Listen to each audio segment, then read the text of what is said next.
A paz do Senhor Jesus, estamos iniciando mais um Instantes Finais e eu quero agradecer por sua audiência, a você que é aqui do Recife, da região metropolitana, a você que é da Zona da Mata, do Agreste, do Sertão, a você de outros estados do Brasil e principalmente a você de outros países que acompanha a nossa programação pelo YouTube, pelo site ou pelo aplicativo Rede Brasil TV.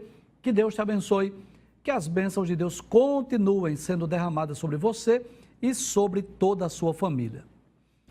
Lembrando que se você deseja entrar em contato conosco, enviar a sua mensagem, a sua pergunta, o número do WhatsApp está aparecendo aí na sua tela, 994661010. Fique à vontade para você mandar pergunta, para você criticar, sugerir, dar a sua opinião ou a sua sugestão para nós.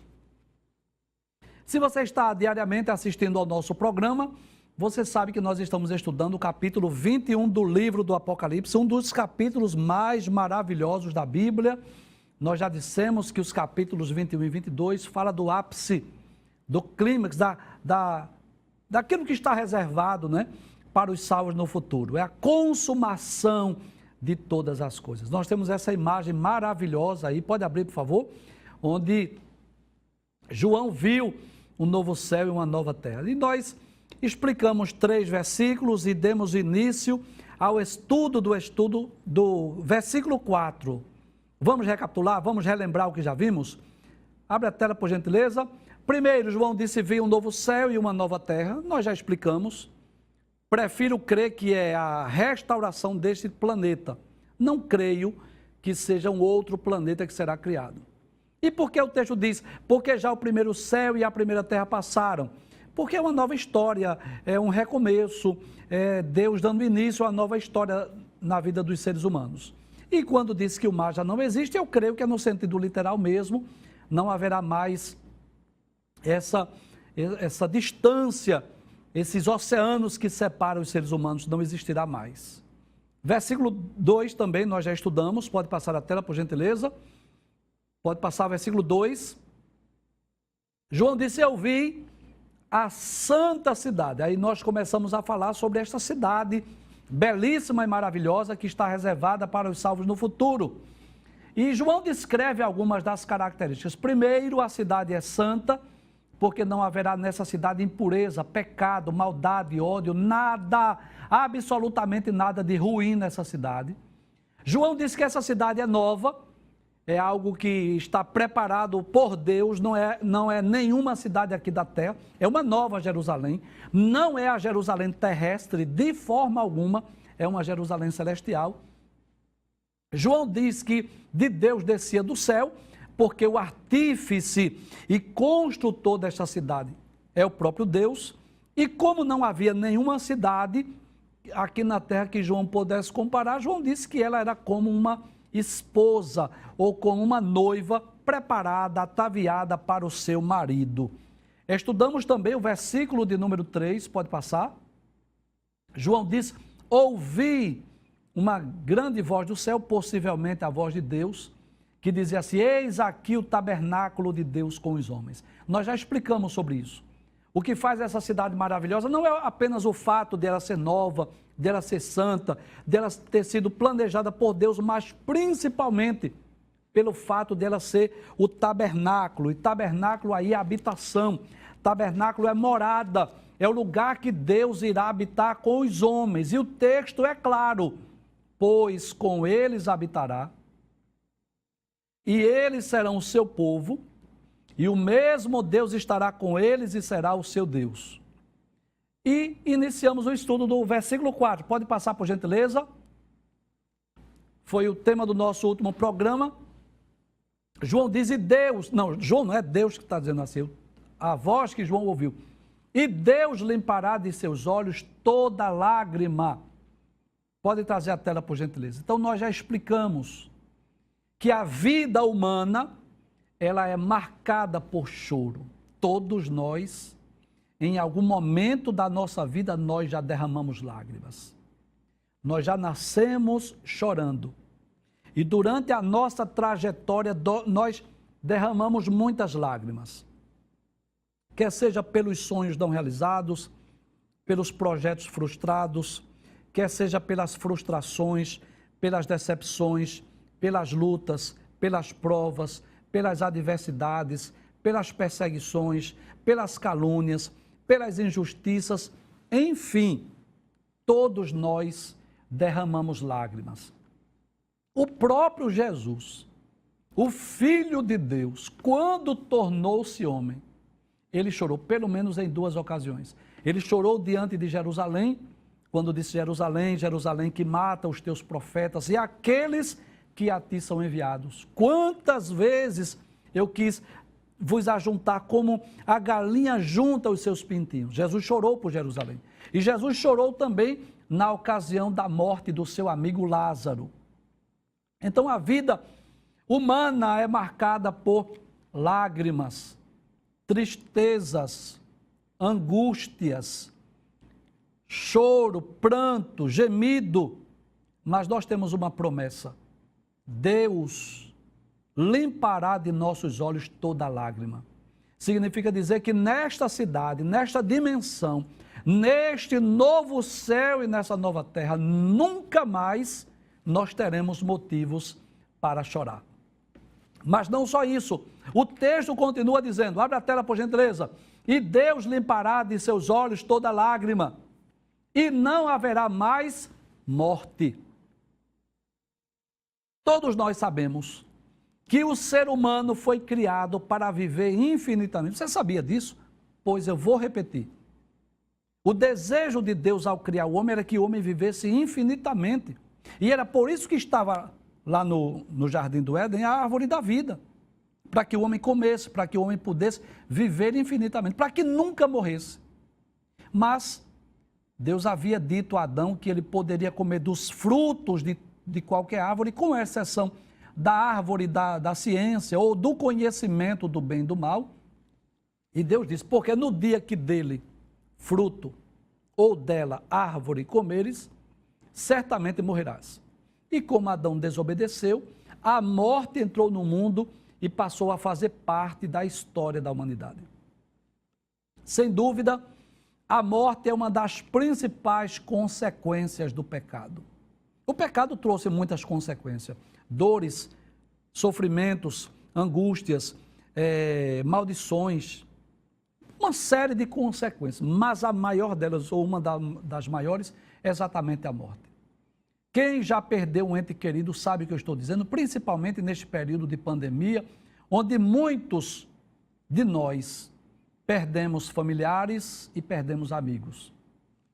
Nós sabemos o quanto é doloroso aquele momento em que a família está ali naquela última homenagem, naquela cerimônia fúnebre, velando o corpo de um ente querido, aquele momento em que chegam os funcionários do cemitério, que é o momento de fechar o caixão para sepultar, é um momento de muito desespero. Muita gente até desmaia, porque a morte é trágica.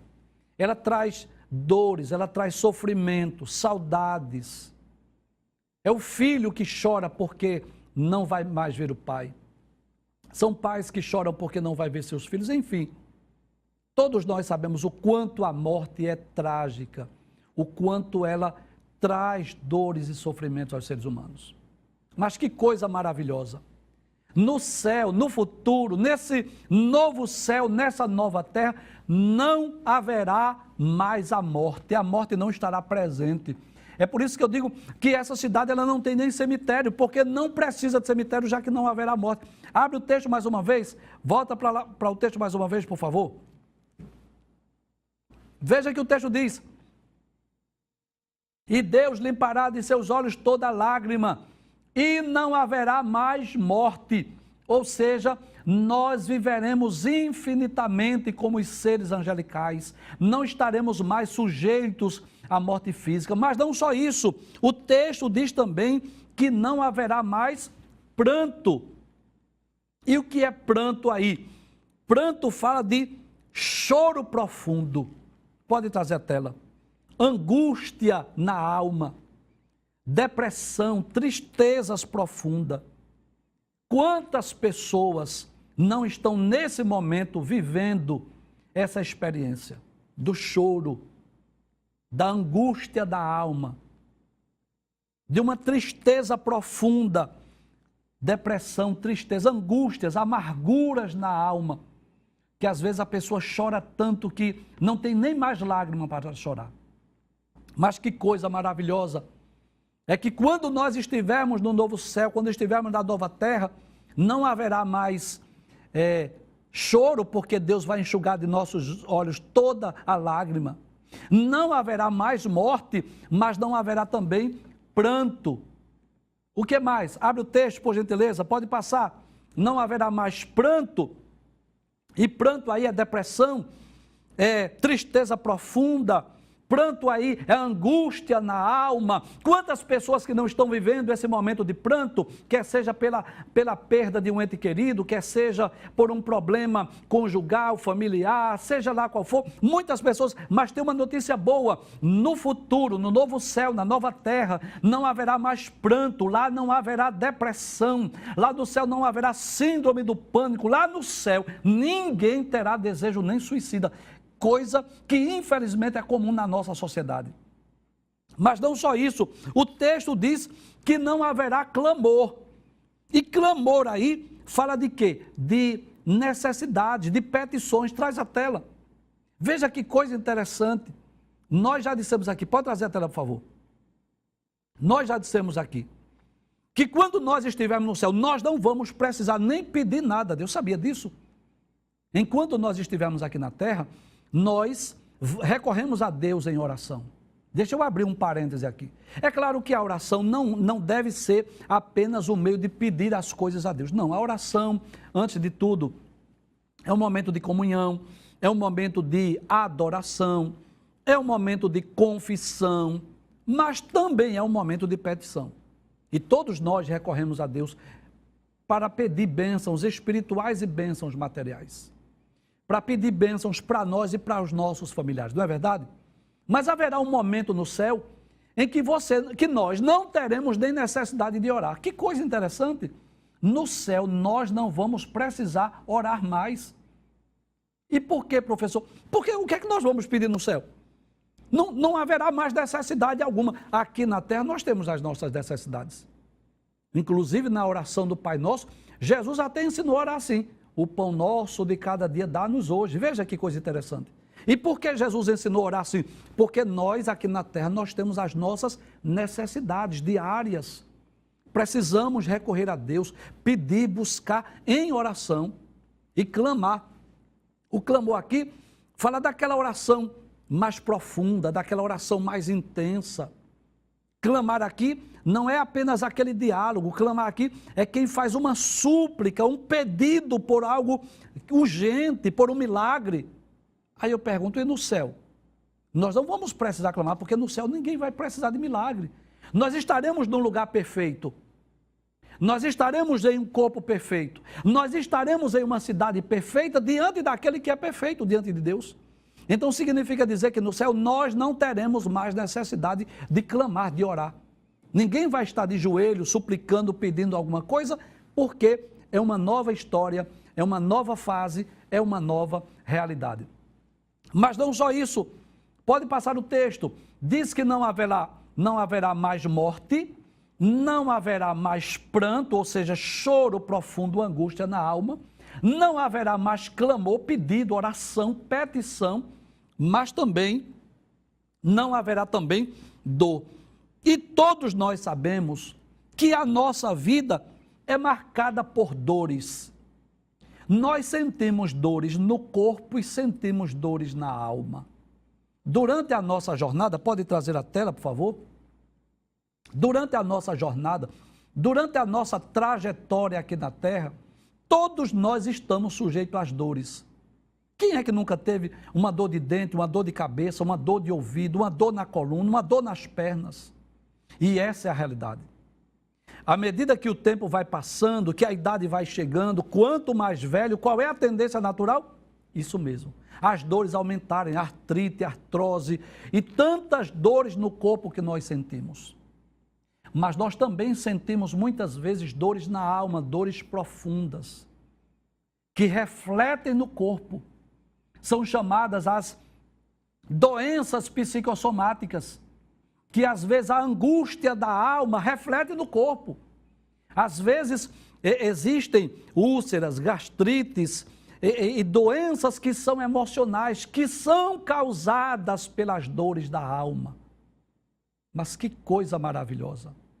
Um dia este corpo corruptível será revestido de incorruptibilidade.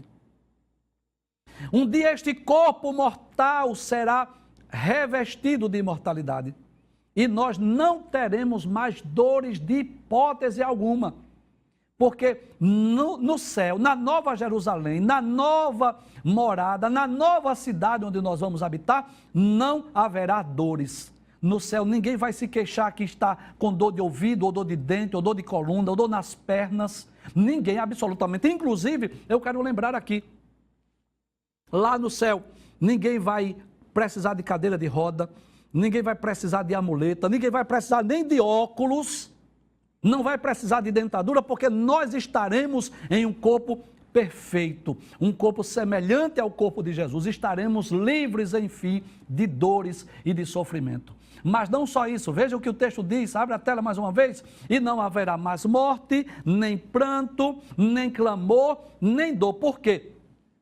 Já as primeiras coisas são passadas. Em outras palavras, é uma nova página, é uma nova história, é uma nova realidade, é uma nova dimensão, é uma nova vida, é algo completamente novo, algo completamente diferente da vida que estamos vivendo no presente século. Glória a Deus! Que coisa maravilhosa é nós sabermos que as nossas dores, as nossas tristezas, as nossas angústias, os problemas que nós enfrentamos aqui na terra, um dia terá fim.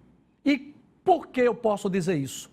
Por que eu posso dizer e crer nisso? Já as primeiras coisas são passadas. Veja o que diz o versículo 5, veja que coisa maravilhosa. O versículo 5, aí diz assim: e o que estava sentado sobre o trono disse. Quem foi que disse? Foi Deus. Aquele que estava sentado no trono disse: eis que faço novas todas as coisas. Ou seja, é Deus que faz tudo novo. É uma nova cidade, é uma nova história, é uma nova realidade, é uma nova dimensão, é uma nova vida, são novas promessas. É Deus que diz: eis que faço novas todas as coisas. E disse assim: escreve, porque estas palavras são verdadeiras e fiéis. Pode trazer a tela. João recebe a ordem para escrever aquelas palavras. E por quê? Porque aquelas palavras não eram só para João. Você sabia disso? Que as revelações do Apocalipse não eram só para João? Eu vou ler Apocalipse capítulo 1 e versículo 1 para você entender. Diz assim: revelação de Jesus Cristo, a qual Deus lhe deu para mostrar aos seus servos as coisas que brevemente devem acontecer. E pelo seu anjo as enviou e as notificou a João, seu servo, agora no singular. Então João foi apenas o canal, João foi apenas o instrumento para receber essas revelações e para registrar essas revelações. Porque se João não escrevesse, com certeza muitas dessas revelações iriam se perder. Ou a gente ia estudar mais ou menos assim. Dizem, olha, acredita-se que João... Então, nós não teríamos algo concreto. Mas observe que Jesus disse: escreve. E várias vezes no Apocalipse, João recebeu essa ordem para escrever. Por exemplo, capítulo 1, versículo 11, diz assim: o que vês, escreve num livro. Versículo 19, capítulo 1, versículo 19, diz assim: escreve as coisas que tens visto. Capítulo de número 14, versículo de número 13, diz assim: e ouvi uma voz do céu que dizia: escreve. Capítulo de número 19, versículo de número 9, e disse-me: escreve. Então, várias vezes João recebeu a ordem, a incumbência de escrever essas coisas. Deus queria, eu posso dizer isso, com muito temor e tremor eu posso dizer isso, na presciência de Deus, aquele que conhece o futuro. Deus diz assim: João, escreve. Porque eu quero que as revelações do Apocalipse, eu quero que essas coisas que você está vendo, João, e são palavras minhas, tá? São palavras minhas. É como se Deus dissesse assim: olha, João, essa cidade que você está vendo, e essas palavras que você está ouvindo, eu quero que você escreva. Porque este livro aí que você vai escrever em grego, ele vai ser traduzido. E o livro do Apocalipse será conhecido no mundo inteiro. E as pessoas poderão ler e poderão ouvir a pregação. Eu posso dizer que na presciência de Deus, Deus já olhava para o futuro e dizia assim: no futuro, a Rede Brasil de Comunicação vai colocar um programa lá e o apresentador vai falar disso aqui. E eu quero que as pessoas saibam disso. Então eu quero dizer a você que está me ouvindo, independente de ser cristão ou não, independente de ser evangélico ou não, o desejo de Deus é que você conheça essas maravilhas, as coisas que estão reservadas para nós. Eu quero dizer para você também.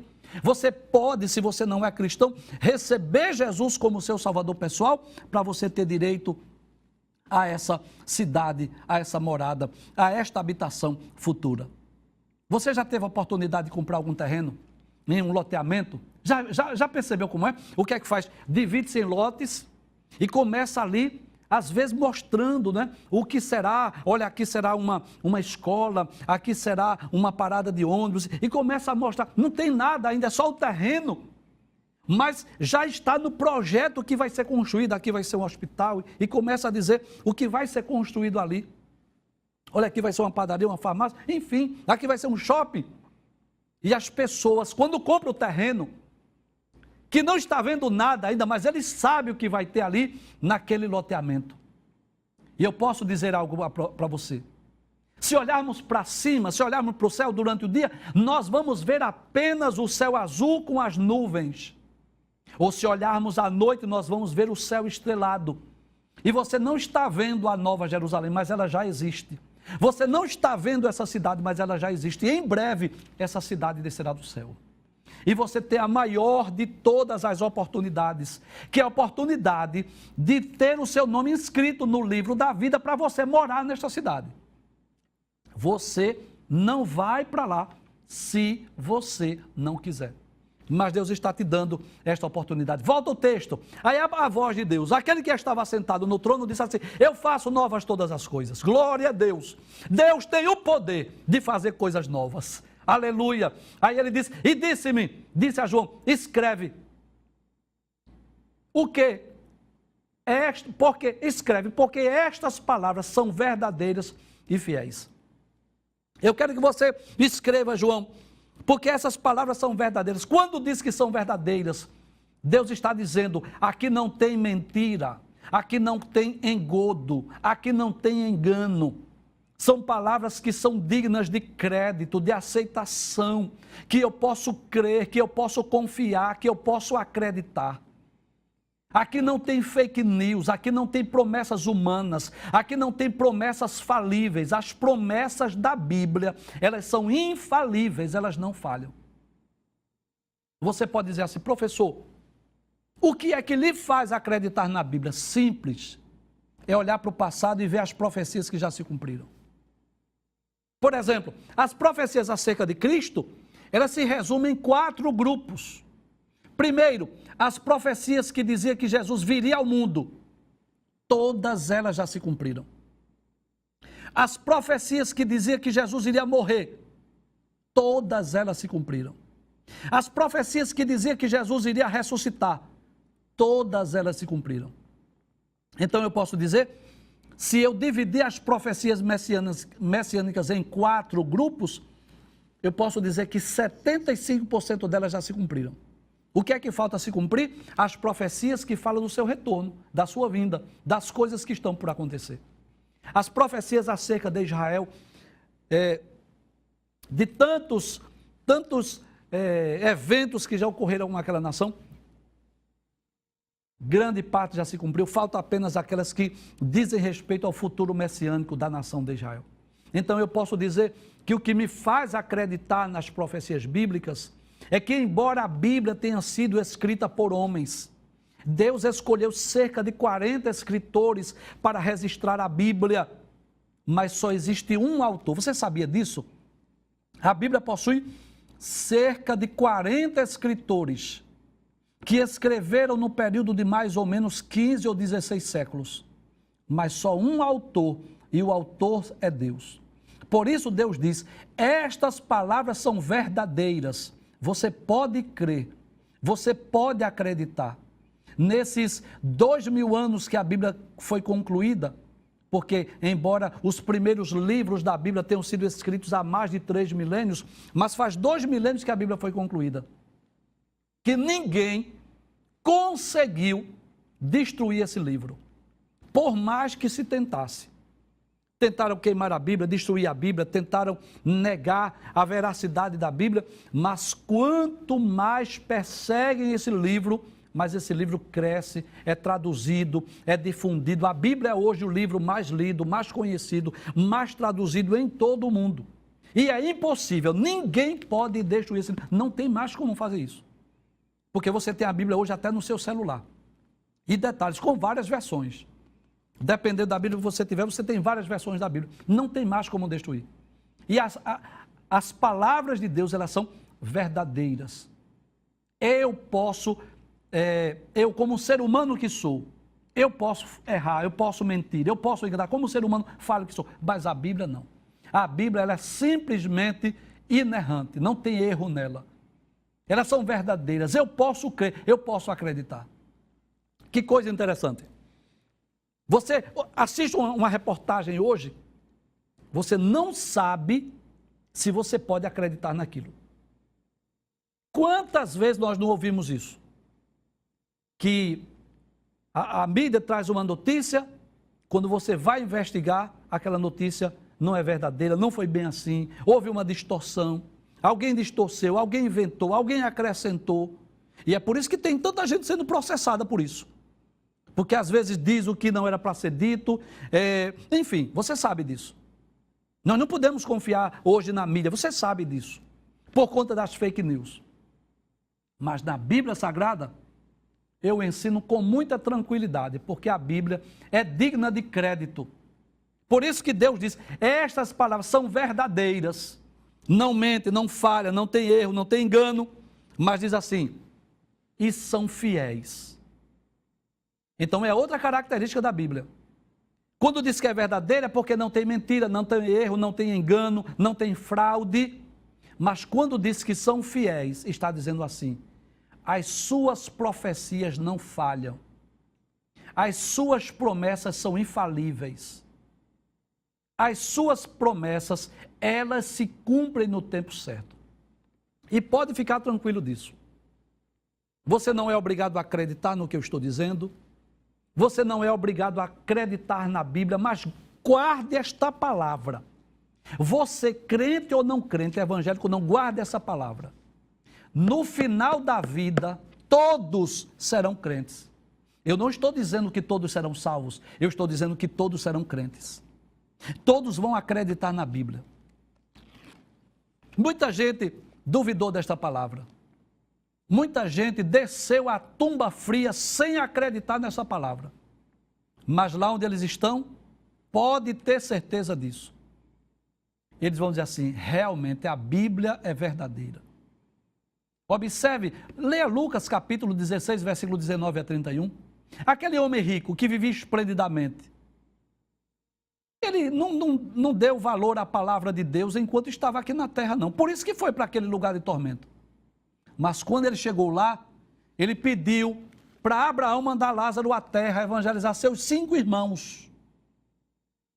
Ou seja, ele agora acreditava na Bíblia. Então as pessoas que hoje criticam, ridicularizam,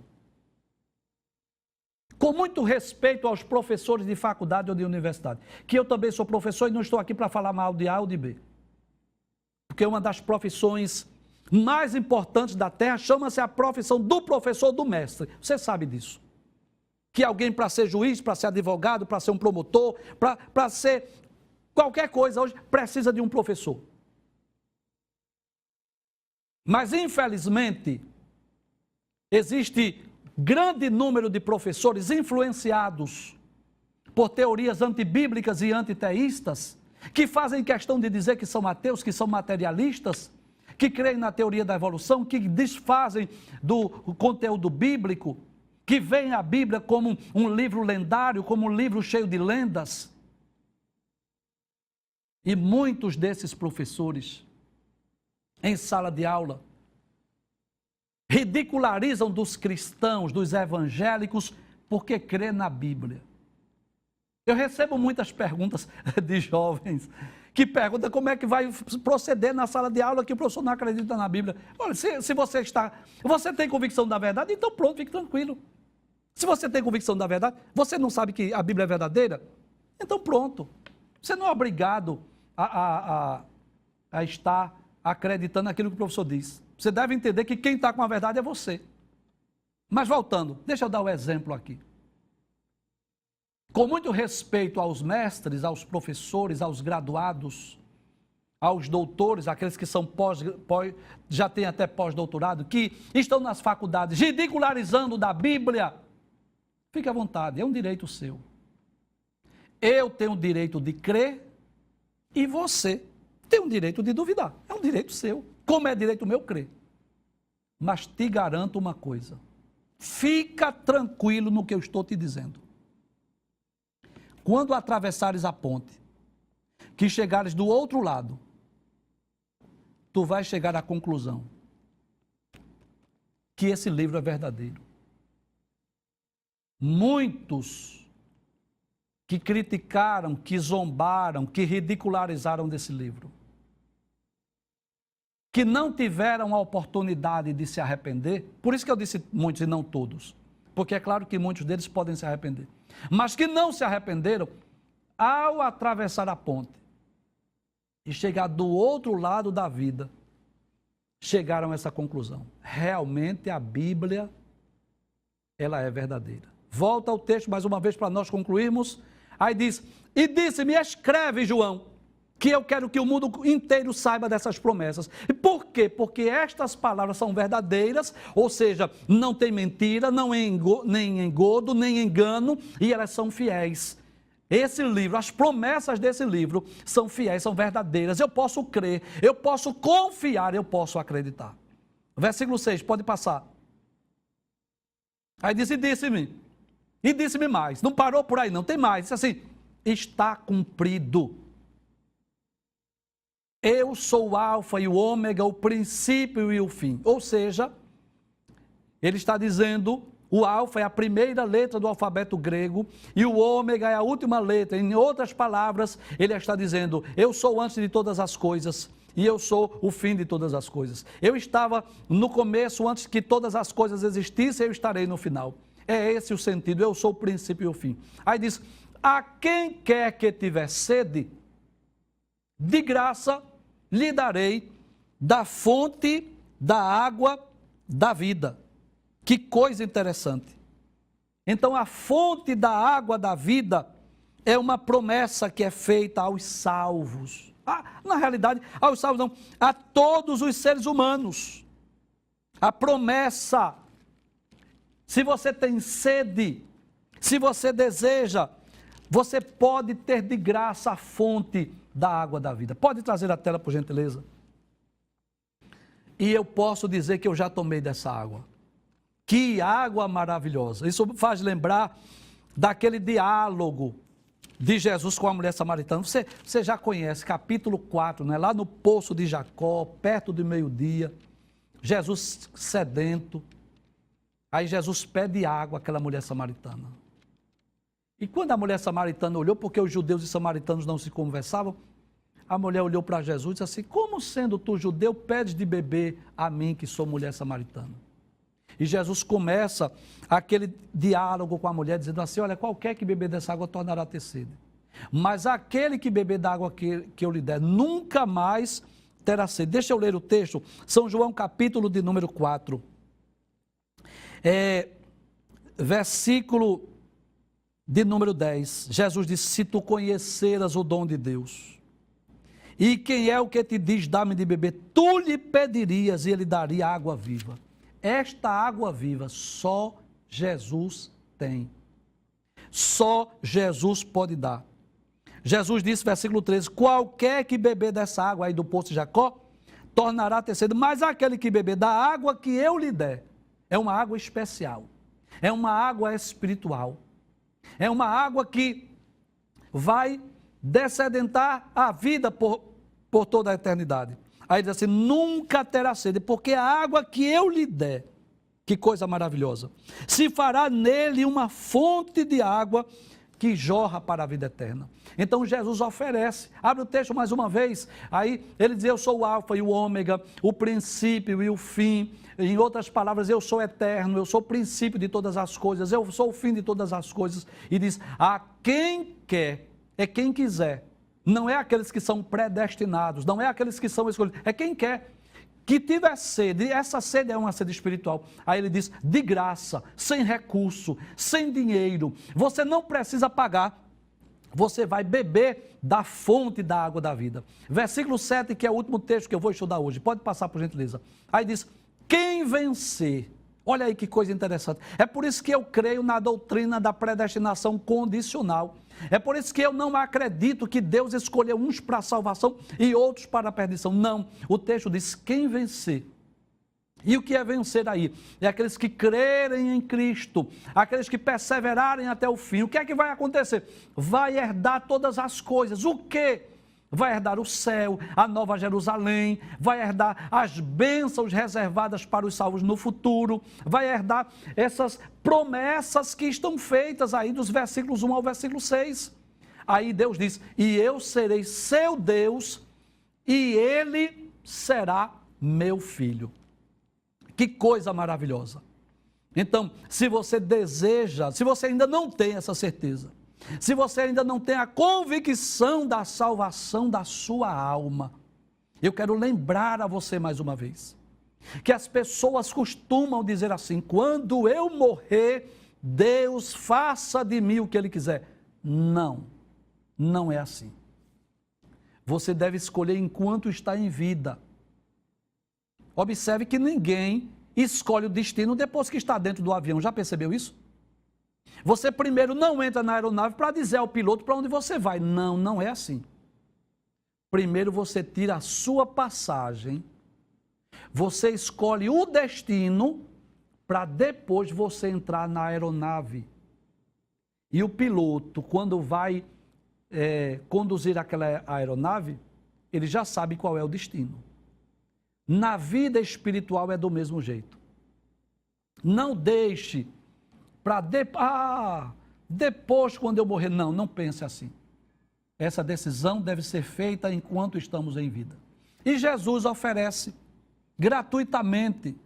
Quem tiver sede, de graça, Ele oferece, Ele dá dessa água. E o que mais? Quem vencer, vencer aí significa crer em Cristo, guardar a sua palavra, os seus mandamentos, perseverar em segui-lo. Aí Ele herdará todas essas coisas. Quais coisas? Que coisa interessante. Tem tanta gente que faz uma confusão por causa de herança. Já percebeu isso? Às vezes o pai, nem enterraram o pai ainda, nem enterraram a mãe, já está os irmãos brigando. Quem é que vai ficar com a casa? Quem é que vai vender? Quem é que vai ficar com o carro? E começa aquela confusão. Às vezes o pai ainda não foi nem sepultado, os filhos já estão brigando pela herança. Mas é Jesus quem diz, quem vencer herdará todas essas coisas. Glória a Deus.